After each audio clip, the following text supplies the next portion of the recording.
हाय दोस्तों, नमस्कार। कैसे हैं आप लोग। नीलम गुप्ता के ब्लॉग में आपका स्वागत है। और नीलम की कहानी उन्हीं की जुबानी। तो आगे वीडियो बढ़ाने से पहले हम आप लोगों से गुजारिश करते हैं कि आज देखिए नवरात्र का 5वां दिन है और माता रानी आप लोगों की हर इच्छा पूरी करे, सारी मनोकामनाएं पूरी करें। और आप लोगों की दुआ हमारे साथ भी है। तो हम और मेरी बेटी, मेरे पति सभी घर में कुशल मंगल से हैं और आशा करते हैं कि आप लोग भी कुशल मंगल से होंगे। तो आगे वीडियो बढ़ाने से पहले आप लोग मेरे चैनल पे जो नए लोग जुड़े हैं, जो लोग और जुड़ना चाहते हैं, तो प्लीज़ चैनल अभी तक नहीं सब्सक्राइब किए तो प्लीज़ कर लीजिए और लाइक कमेंट भर भर के दीजिए, ताकि मुझे आप लोगों का एक चीज़ तो आप लोग देखे होंगे कि आप लोग जो वीडियो मतलब कमेंट करते हैं वीडियो पर, तो हम उसका उत्तर कितने आसानी से देते हैं। आपने और वीडियो उठा के देख लीजिए, कोई इतने मतलब मन से आप लोगों को उत्तर नहीं देते होंगे, लेकिन मैं आपके प्रश्न का उत्तर ज़रूर देती हूँ। तो प्लीज़ ज़्यादा से ज़्यादा बने रहिए आप लोग मेरे वीडियो पर। और आज वीडियो आगे बढ़ाने से पहले कल मैंने वीडियो में शूट किया था कि अपने बारे में सब कुछ बताया था आपको। तो हम सोच रहे हैं कि बताने से पहले हम आपको वो सारी बारीकी बताएं कि जो हमारे साथ घटना हुई थी शुरू से लेके आखिरी तक, और मैंने वहाँ पल कैसे गुजारे थे, हर दिन क्या होता था, मतलब शुरू से लेके आखिरी तक। तो आप लोग ज़्यादा से ज़्यादा जुड़ेंगे और ज़्यादा से ज़्यादा कमेंट करेंगे ना, मुझे बहुत अच्छा लगेगा। और हाँ, शुक्रगुजार हैं उन बहन जी का जो इतना प्यारा सा कमेंट मेरे लिए किया है कि मैडम आपका मतलब वीडियो बहुत अच्छा लगता है। तो उसके लिए थैंक यू सो मच। और ये आपका ये नज़रिया है कि हम इतने क्यूट दिखते हैं। फ़िलहाल इतने क्यूट है नहीं, आपका तो कहते नहीं आप अच्छी है ना, इसीलिए दूसरे भी अच्छे लगते हैं आपको। तो उसके लिए बहुत बहुत धन्यवाद जो मेरे वीडियो पे कमेंट करते हैं, उनको लिए दिल से थैंक यू। तो कल मैंने वीडियो में बताया था आपको कि जब मैं वहाँ गई थी बीएड में, जब मेरा अपहरण हुआ था, अपहरण होकर जब मैं बीएड में पहुँची थी, तो 2 दिन 3 दिन रात गुजरने के बाद मैंने मतलब वहाँ एक लड़की और थी, सरला जाटव, जिसका नाम था सरला जाटव। वो भी हमारी मतलब उम्र की थी सेम। तो बेचारी वो भी देखिए दुख की मारी वो भी थी। तो फ़िलहाल जब मैं शुरू में गई तो वो मतलब मैं उससे बात करी तो वो थोड़ा ना एटीट्यूड में बात करने लगी कि अरे मैं तो पहले से हूँ, तो मैं बहुत बड़ी हूँ।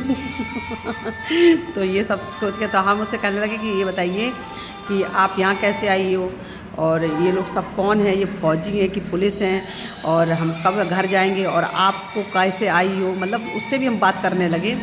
तो वो बताने लगी कि ऐसा है। तो पता वो क्या बोली शुरुआत में, तो मैं तो दंग रह गई, चौंक गई, उस चीज़ को शॉर्ट लग गया मुझे। कहने लगी मम्मी। तो मैंने कि क्या मम्मी, मैं तो तेरे जैसी उम्र की हूँ, मेरी तो शादी भी नहीं हुई, तो मेरे बच्चे कहाँ से हो जाएंगे जब मैं मम्मी बन जाऊँगी। तो कहने लगी हमने कि मुझे मम्मी क्यों कह रही हो, मेरा नाम नीलम है, तो मुझे नाम से पुकारिए आप तो मेरी संग की हो। तो कहने लगी नहीं नहीं, आपको नहीं पता है कि आपको यहाँ पे क्या किस लिए लाया गया, और आपको उठाने की प्लानिंग कब से चल रही थी। मैंने कि क्यों, मुझे उठाने की प्लानिंग क्यों चल रही थी, वो किस लिए चल रही थी। तो वो सारी बातें फिर बताने लगी कि अरे आपको नहीं पता है शायद, जब आपने स्कूल की तरफ से एक पार्टिसिपेशन किया था इटावा में, लिवाइस फील्ड में आपका डांस का कंपटीशन चला होगा, तो आपको डांस करते हुए कुछ लोगों ने आपको देखा था। और मतलब दादा यानी कि निर्भय गुज्जर, तो उनको एक मतलब शादी करनी थी ऐसी लड़की से जो उनके मुताबिक चल सके, उस माहौल में ढल सके, और वो तेज तर्रार हो और शुरू से बहुत चंट टाइप की हूँ। तो मतलब ये सब चीज़ें उनकी एक क्वालिटी रही थी, और मतलब जात में भी अच्छी हूँ। तो एक लोग जो आपके गाँव ही के हैं, है ना, गांव की जो है, तो वो उनकी ससुराल दरअसल बिहड़ के किनारे पड़ती है।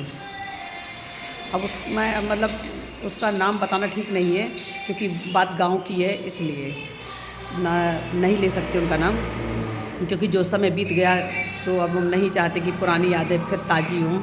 लेकिन ये मैं जानती हूँ और भगवान तो जानते ही है, और वो उस चीज़ की वो सज़ा भी बेचारी पा चुकी हैं जो ऐसा की थी, और पा भी चुकी। अब बेचारी क्या कहूँ, अब क्या कहते कि उनका भी दोष नहीं है, सब मेरा मुकद्दर और मेरी किस्मत का दोष है शायद।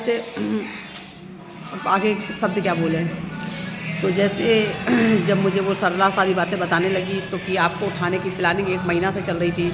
तो कुछ लोग, ये बात सच है कि कुछ लोग मेरे मतलब पीछे रहते थे, जब मैं स्कूल के लिए निकलती थी ना, तो कुछ लोग मेरा पीछा करते थे, तो मैं सोचती थी कि भाई सब लोग अपने अपने काम पे जा रहे होंगे, मुझे क्या लेना देना है, कोई अपना काम पे जा रहा है, कोई अपने काम पे जा रहा है। तो मैं उस चीज़ को वो ज़्यादा वो नहीं करूँ, क्योंकि उम्र भी फिर मेरी कितनी 12-13 साल की, कक्षा 5 में बच्चा पढ़ने वाला कितनी उम्र होगी तो आप तो खुद ही तय कर सकते हैं। और एक चीज़ बताऊँ, हम ये झूठ नहीं बोल रहे हैं, अगर आपको यकीन ना हो तो मेरे पास मार्कशीट आज भी है, क्योंकि जब मैं जेल में गई हूँ उसी आधार, मैंने बेशक जेल लंबी काटी है क्योंकि मुझे छुड़ाने वाला कोई नहीं था, लंबी समय से काटी, लेकिन आखिरी में वही मार्कशीट जब मुझे जब हमारा प्रशासन ने वो मार्कशीट निकलवाई, वो सब कुछ किया कि मतलब इतनी छोटी उम्र की थी ये थे, जब सब कुछ सबूत मिले हैं तब मुझे मतलब बाजिद बरी किया गया था, मुझे छोड़ा गया था। तो आपको तो अंदाजा लगा, सरकार आँख मूंद के तो भरोसा करती नहीं है, जब सबूत होंगे तभी तो मुझे बाजिद बरी छोड़ा गया है। और मान लो अपनी गलती भी मानी कि हाँ मैंने लंबे समय कटवाया है। फ़िलहाल जो बीत गया तो उसको बारे में आगे वीडियो बनाते हैं। तो जब मतलब ये बातें चलने लगी कि आपको उठाने की इतने दिन से प्लानिंग चल रही थी, ये हो रहा था वो हो रहा था, तो एक दिन क्या हुआ कि कुछ लोग जब घात लगा के नहीं, किसी चीज़ को अगर हम लोग लच लगाते तो आज एक दिन मौका मिल ही जाता है।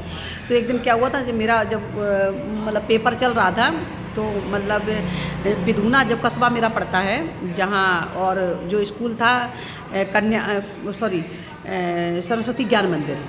सरस्वती ज्ञान मंदिर प्राइवेट स्कूल था। तो मेरी टीचर थी मतलब उस समय रश्मि जी, हेड मास्टर नहीं थी, बहुत अच्छी नेचर की थी फ़िलहाल।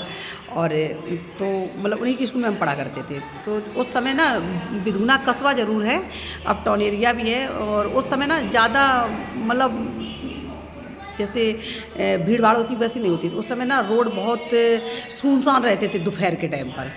तो अच्छा, मेरा घर पास ही, ज़्यादा दूरी पे नहीं था, थोड़ी दूरी पे रहता था घर। तो अक्सर कर मैं घर से थोड़ा लेट आती थी, क्योंकि सब लोग बच्चे पहुंच जाते उसके बाद मैं पहुंचती थी, इसलिए क्योंकि मेरा घर पास ही में था। तो हम लेकिन घूमते घूमते चले ही जाएंगे, 2 मिनट में, कहाँ दिक्कत है, सब लोगों को पहुंचने, जब मतलब प्रार्थना होगी तो हम आके पहुँचे ही जाएंगे। उस समय जब पेपर चला था तो 2 शिफ्ट में पेपर कर दिया गया था कि बड़े बच्चों का मतलब पहले था और छोटे बच्चों को बाद में कर दिया गया था।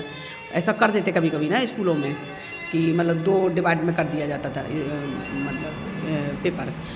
तो हम सारे पेपर देते, चूँकि खाली भूगोल का पेपर रह गया था मेरा, तो वही पेपर मेरा नहीं हुआ। तो जब मैं रास्ते में जा रही थी तो एक मतलब वाहन आके, मतलब 4 पहिया गाड़ी, उस समय मार्शल बहुत ज़्यादा चली थी, मार्शल थी, मतलब 4 पहिया की गाड़ी थी। तो मुझे ये नहीं पता कि मार्शल थी कि क्या थी, लेकिन हाथी मतलब 4 पहिया की गाड़ी, मुझे इतना पता है।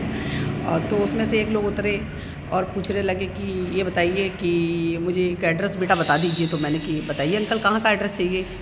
तो जैसे मतलब माता पिता सब लोग ये सिखाते हैं कि जैसे अगर मान लो कोई राहगीर अगर कुछ पूछते हैं, तो उस समय मतलब इतना वो भी नहीं था कि अब जैसे मतलब माहौल चलता जा रहा है दिन पे दिन बच्चों के प्रति, और वो तो अब मेरा मतलब चलता जा रहा है समय। तो